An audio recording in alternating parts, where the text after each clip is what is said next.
The Defense Minister of Nigeria, Lieutenant General Christopher Musa, has issued a very serious and direct warning to Islamic cleric Sheikh Gumi and others who have been making statements that appear to support or sympathize with bandits and terrorists. Speaking during an official visit to Maiduguri on Wednesday, the defense minister made it absolutely clear that the federal government will no longer tolerate any form of support for criminal groups, whether that support comes through words, influence, or even silence. His statement was not a casual remark or a symbolic gesture. It was a deliberate and pointed response to specific narratives that have been circulating, particularly those coming from Sheikh Gumi, who has previously referred to bandits hiding in forests as our brothers and suggested that society cannot function without them. General Musa used a very powerful phrase to drive home his message. He said, "A friend of a thief is a thief." This simple but strong statement cuts to the heart of the matter. The defense minister is saying that if you support criminals, defend criminals, or make excuses for criminals, then you are just as guilty as they are.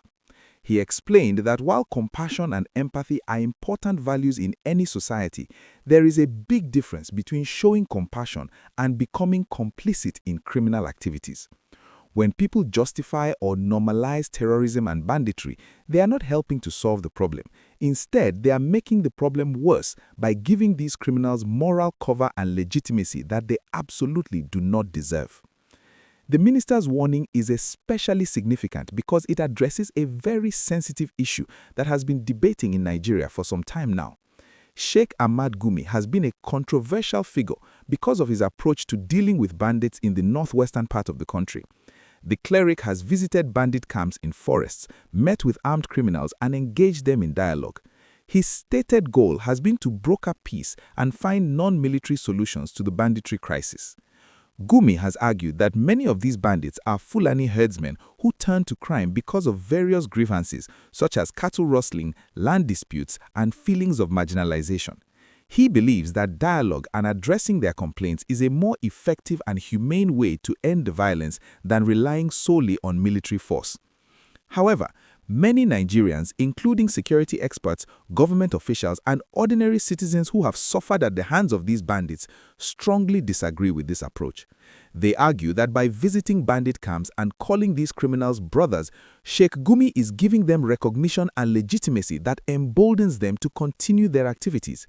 These bandits have killed thousands of innocent people, kidnapped school children, displaced entire communities, and brought untold suffering to families across northern Nigeria.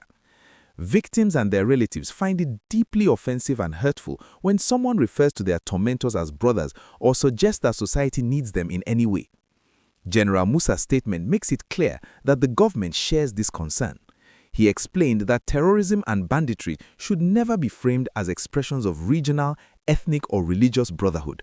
Nigeria is a diverse country with many ethnic groups and religions, but criminal activity cannot be excused or justified on the basis of shared identity. A criminal is a criminal, regardless of their background, and those who terrorize innocent people must be treated as such. The defense minister emphasized that moral and rhetorical cover is just as dangerous as providing weapons or material support to terrorists. When influential people make statements that defend or excuse criminality, they help these criminal networks thrive and make the work of security agencies much more difficult. The minister warned that anyone who defends, excuses, or shields criminals through their words, influence, or even silence will be held responsible for the consequences. This is a strong message that should make people think very carefully about the positions they take on these issues. In matters of national security, General Musa said, neutrality is not an option. You either stand with the law and with Nigeria, or you are counted among those who are enabling criminality. There is no middle ground when innocent lives are being lost and communities are being destroyed. If you are finding this discussion informative and eye-opening, please take a moment to like this video and subscribe to the channel. We bring you the most important news and analysis from around Nigeria, and your support helps us continue doing this work. Just hit that subscribe button so you do not miss any updates. The defense minister's warning raises important questions about the limits of free speech and advocacy in a democratic society. Nigeria is a democracy where people have the right to express their opinions and engage in activities they believe will bring peace. However, there are also limits to what is acceptable, especially when national security is at stake and when the lives of innocent citizens are in danger. The government's position appears to be that while dialogue and addressing grievances are important, this cannot come at the expense of legitimizing criminal groups or undermining the efforts of security agencies who are risking their lives every day to protect Nigerians. For Sheikh Gumi, this warning puts him in a very difficult position. The cleric has built his reputation partly on his willingness to engage with difficult and dangerous groups in search of peace. He has supporters who believe his approach has prevented some violence and saved some lives. However, he also has many critics who see his methods as misguided and dangerous.